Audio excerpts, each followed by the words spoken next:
Hey everybody, welcome to Thursday at 12:30 Mountain Time, and that is the time we've designated for a weekly Facebook Live chat about some particular issue. So I'm Yana Ludwig. I'm running for United States Senate, and I wanted to focus this week on disability rights. So that's going to be our topic. But before that, I want to just do a little preamble here. So I think that folks know that I've been sick, and yes, it is possibly COVID-19. Um, Fortunately, a really mild case, and that we've canceled live campaign events for the foreseeable future. And we've moved to doing these Thursdays with Yana Facebook Live sessions at 12:30 each Thursday, and then also a virtual town hall on Sundays where we will be able to get into conversation with each other and actually do some interacting and give you a chance to ask me questions and that kind of stuff. So I want to say thank you, first of all, to my campaign manager, Dana Perderman, and to Artemis Berry and Glenn Houlihan, who filled in for me last week with a first session with some of my Youth Caucus members. Also, want to say thank you to Jacob LaRue, who organized the Youth Activist Consensus training that we did on Sunday in place of our usual town hall. And finally, thank you to Stacy McReynolds, who has stepped up to handle tech for our Sunday sessions. So we're back on our regular schedule this week, and I am back with a voice to be able to actually use for these sessions. So today I'm going to focus on disability, and on Sunday I'll be talking about the Green New Deal and why it is more important than ever in a time of COVID-19. So please join me at 1 p.m. on Sunday. That'll be on Zoom, and bring your Green New Deal questions with you. So the first thing I want to do that I had been promising folks is just a quick COVID-19 update. So at this point, over 50,000 people worldwide have died of COVID-19. Right now in Wyoming, we have 137 confirmed cases, and that's confirmed with the test that's only 70% accurate. And many people, like myself, who have symptoms that may be COVID-19 and that aren't really serious enough to be spared a test for it. So the number of people that I'm hearing say that they may have it dwarfs the number of people that I know in Wyoming who are confirmed cases. So at this point, COVID-19 is definitely, spreading fast in the state of Wyoming. Um, so a couple things that I want to highlight with this. One is that if you've not yet signed the petition to Governor Gordon, yesterday was the day that rent was due for folks all over the state, and thousands of people no longer have the income to pay for it. I just saw an article in the Casper Star Tribune that was saying that as many as 1/3 of workers in Wyoming have lost their jobs either temporarily or permanently because of COVID-19. So this is obviously going to have devastating economic ripples in the state. The petition basically says no rent, mortgage payments, or utility payments for 2 months. And I'm calling on Governor Gordon not only to respond well when we drop that petition in your lap in a couple days, but also to declare a state of emergency. And if Governor Gordon will do this, that can actually free up some mineral funds to be used for emergency purposes. And this is exactly the kind of thing that that fund was created for. And this is pretty much the rainiest rainy day we've had in a very long time in Wyoming. And so I'm calling on Governor Gordon to use those funds to cover people's non-bank mortgages and people's rent. And I'm calling on the banks and the utility companies to actually do mortgage forgiveness and utility bill forgiveness for those same 2 months as well. I think that those are the companies that are, doing just fine, and, their profits are in just fine shape, and they can afford to actually, take some of the hit so that neither are many renters in the state, or people who are small scale landlords and actually have folks not paying rent, that those folks actually get through this okay.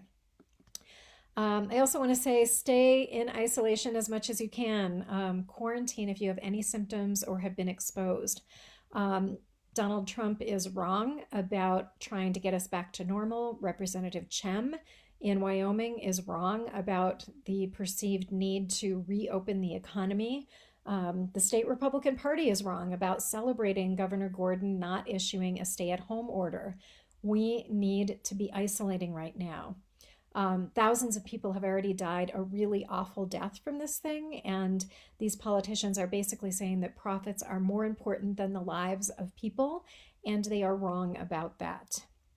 The second thing I want to say is please don't approach grocery store workers any closer than 6 feet. So a year and a half ago, I was a cashier and stocker in a grocery store. This could be me. There are future and current leaders who work in these stores. There are parents who work in these stores. There are people, all of them are people that someone counts as a beloved person, and it would be devastating to them to lose that person. Grocery workers are not disposable people. We need them working. They are essential workers, but that doesn't mean that we get to be cavalier about their health. So please queue up your groceries and then walk out of range toward the front of the store while somebody rings you up, and please use hand sanitizers. Also, please support the people who are striking. They are absolutely essential workers, but they don't get compensated right now as if they are essential. So this is an opportunity to change that, and we are starting to see growing waves of strikes happening around the countries. Amazon and Whole Foods are just two examples. So please don't cross those picket lines in either virtual or real space. Okay, so that was today's COVID-19 update. I want to move on to talking about the main topic for today, which is disability rights. So I was inspired to focus here today after watching a really amazing film called Crip Camp. I encourage everybody who is like me a little more glued to Netflix than you usually are to go ahead and give this film a couple hours of your time. It was a really great, not only an educational peek into the roots of the US disability movement, but it's also just a really lovely film with a great sense of humor, as well as having some historical weight to it. I'll throw a link into the chat once I'm done doing this live session, but it's called Crip Camp. And you can learn a ton about the disability rights movement by watching this film. I also decided to focus here today thinking about how much harder something like a pandemic can hit a vulnerable community. So in terms of our Wyomingites who are disabled, if you can't just hop in your car and get yourself to the hospital, if it's much more, if you need to get help in order to get yourself there, that is going to slow down your ability to get into critical medical care when you need it. It's also true that a lot of disabled people have underlying health issues as well that just make them more vulnerable to this thing. And so for all those reasons, this is where I decided to focus today. So in terms of framing for this topic, when I was in my early 20s, I heard the phrase for the first time, temporarily able-bodied. And I heard that for the first time in a song by a songwriter by the name of Fred Small. So temporarily able-bodied. What that basically means is that really any of us could end up disabled at any point. And if we are fortunate enough to live long enough, we probably will at some point experience at least a period of disability and possibly a long period of disability and possibly permanently. So when I was, I think I was 39 years old, I went down really hard with chronic Lyme disease, and I spent a very bad 3 years incredibly sick. There were times in those 3 years where I was bedbound, and other times when I could get out of bed, but I could rarely walk without using a cane. I got used to strangers staring at me. An obviously not very old woman, barely being able to walk, is visually notable for a lot of people. And during that time, I got a small taste of what people with serious physical disabilities deal with their whole lives, and it was incredibly sobering. I've also learned a lot over the last few years from disability activists, and I'm grateful to them for helping to educate me. One of the most interesting things is noticing the ways in which people with disabilities are often considered to be kind of the most expendable people of all in a society. And I've come to believe that this is because capitalism basically has no use for people who are not productive in the traditional sense. Um, I had to go through a pretty rough personal crisis when I got so sick and I could no longer work, and realized how much my self esteem and how much my sense of worth was actually tied to the ability to work. And that was really the start of my own transition from somebody who never questioned capitalism to being a strong socialist who believes that everyone deserves housing, health care, a healthy environment, and food on their tables, regardless of their level of capacity to produce profit for somebody else. So, disability rights, in a lot of ways, are really kind of at the center of my human rights paradigm. I'm dedicated to being here for everybody, and I believe that if we do the hard work of addressing the changes in our society that are needed for people with disabilities to have their full human rights and civil rights, that I think if we do that in the context of a multiracial working class movement, it will do a lot to address many societal inequalities. And this is because disability rights push back most directly on that capitalist paradigm where worth is defined by economic productivity.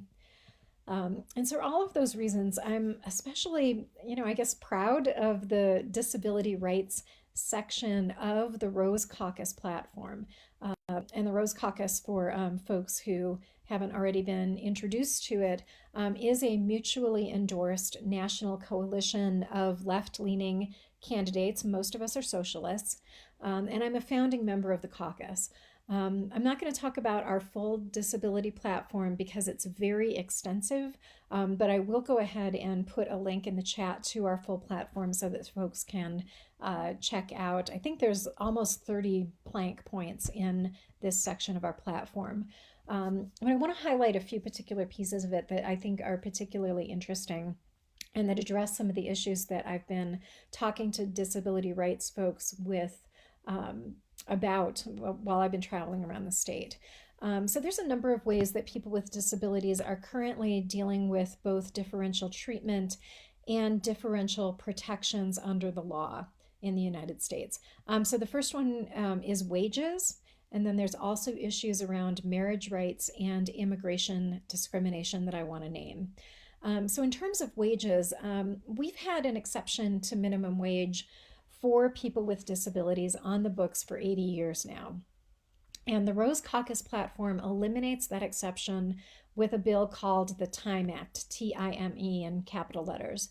Now, I'll note that there are many other groups who are also under exceptions to minimum wage, including tipped workers, young people under the age of 20 in the first 6 months of their jobs, incarcerated people, and entry-level enlisted military personnel. So it's not only disabled people that are not required to be paid minimum wage. And so what I'm interested in is like, let's use ending the disabled person's exception to also end all of these other exceptions. And that's what I mean by sort of framing things as a solidarity movement, that it isn't just about a person's rights, getting leveled up, but we're actually looking at it and going, you know what, there are many things that are unfair about how wages are structured in the United States. And one of them is all of these minimum wage exceptions. So I had a conversation with a woman when I was canvassing at the Veterans Freedom Festival and Car Show last summer in Mountain View. And I want to tell you a little bit about her because, I think her story is fairly typical for people who are actually on disability. So she feels like she could actually be doing some amount of work and she really wants to. It's important to her to be contributing something, but she can't because right now her health care benefits are tied to her disability status. And I mention this in the context of a disability rights conversation because Medicare for All is absolutely a disability rights issue.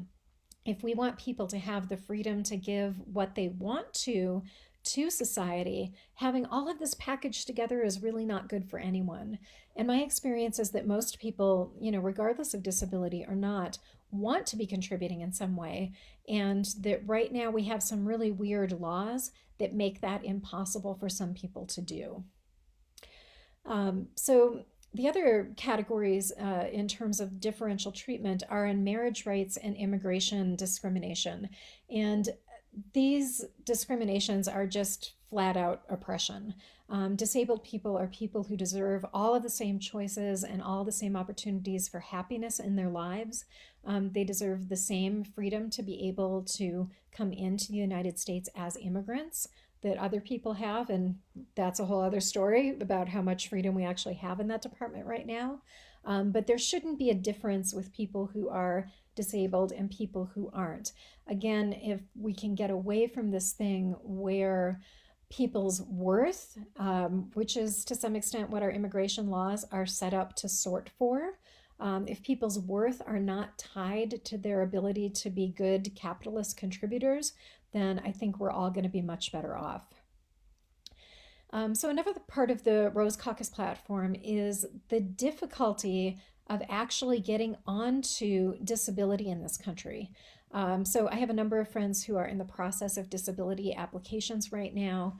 And I also have a lot of experience with supporting people with chronic Lyme disease over the last 11 years. And while some of those applications do go smoothly and don't take forever, I know a lot of people who spent 2 to 3 years trying to get on disability. And imagine that, like 2 to 3 years of dealing with a bureaucratic mess. And meanwhile, you're too sick to work. You're not bringing in any money. And it wasn't unusual at the end of those 2 to 3 years for people to actually get turned down, that they didn't quite jump through the hoops in the best way that they could. And there's also significant barriers if you can't afford a lawyer. And so here's the thing, if you can't work to make money, where are you supposed to get the money for a lawyer? And so one of the things that is in our platform is guaranteeing people's rights to legal representation who are going through disability applications. And we also are in an active conversation about streamlining the need to prove disability by essentially having the system be that doctors would automatically submit a report directly to the relevant agencies whenever somebody is diagnosed with a condition that would qualify them for disability. That's one of the core steps, and there's often challenges that people have with getting their medical records and knowing exactly what they should be requesting from their doctors. And if we set it up so that doctors who know what those conditions are would automatically submit it, that would actually be the beginning of the disability application process, and that would streamline the process for many people. So another critical piece to the Rose Caucus platform is fully enacting the Americans with Disabilities Act. So there are a number of ways that the ADA, which, most people have like some general familiarity with, oh, there is this act that protects people's accessibility rights to public buildings and that kind of thing. However, there's a lot of ways that has gotten stymied and that it's not actually being enforced right now.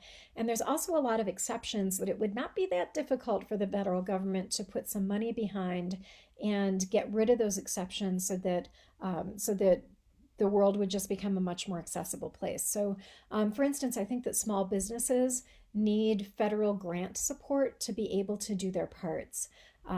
So that's one of the places where there's a lot of exceptions, where small businesses don't have to do ADA compliance. And I know that my own small business really wants to be fully accessible. We've talked about that in the context of site planning for the site that our business is located on. And it literally is just a matter of money for us to be able to do so. We have the commitment, we're willing to put in the work, we're willing to have our space in some level of remodel in order to make it happen. And we simply don't have the funding as a small business to be able to do that. But it's my sense if we can bail out massive companies to the tune of $1.5 trillion, I think we can find the money to support small businesses so that the ADA is not a hardship on them and that they're able to come into alignment with the intent of that law. So another piece is expanding support for education and job opportunities. I told you there were a lot of pieces to this one. Please go check out the full platform because I'm not even going to get to half of it in this brief little Facebook Live. Um, so expanding support for education and job opportunities. So we have a very bad cultural habit of looking at somebody with a disability and seeing someone who is less capable in general. So the crux of a lot of disability discrimination is a kind of cultural obsession that we have with like what is normal and incredible pressure on everybody to kind of stay within the bounds of what normal is. And if you are disabled, you are automatically defined for a lot of people as being outside of that normal. And it's actually defined in such a way in terms of both employment and education that actually very few of us fit fully within those boxes. And so one example that I want to toss out there that's actually been really heartening in the last few years is seeing growing awareness of what's called neurotypicality. So having a brain that works in you know within sort of a very narrowly defined what is normal as far as how brains work. So many people don't manage to get through college in 4 years because their brains are not neurotypical. They don't fit inside these patterns, and higher education ends up being an exercise in kind of fighting against yourself every step of the way. And it has nothing to do with not being intelligent, has nothing to do with not having something to contribute, and everything to do with models that are designed around the needs of capitalism that only value things that someone has figured out how to monetize and make a profit from. So the same thing is true for physical abilities. If our education and workplaces are set up in such a way that it only really works for some bodies, millions of people don't get to contribute anything. This is actually one way that the hyper focus on productivity actually undermines itself. We're just like not getting the gifts of millions of people by limiting the educational and job opportunities of people defined as disabled. Um, so an anecdotal story that I want to share with you. I attended an international conference last summer on cooperative living, and the main theme of that conference was accessibility. And I want to tell you about two things from that conference that have really stuck with me. The first is that I was one of the people who was on the opening panel for the whole conference, and two of my fellow panelists were people with Down syndrome. And it was nothing short of a remarkable experience for me as somebody who has done a lot of public speaking, has been on a lot of panels over the years.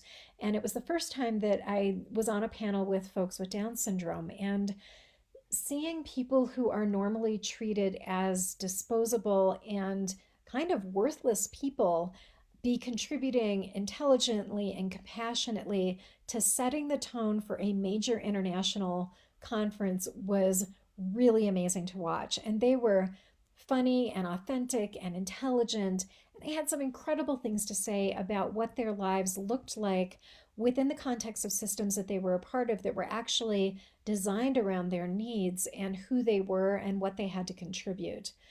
And, I will confess that I walked away from that experience. I mean, not only affirmed that systems matter immensely, which I already believed, but that process helped me shed some of my own discriminatory perspectives that I still had about people with Down syndrome, simply by being in front of that room, sharing a platform with them as equals for an hour. It was a very eye opening experience for me.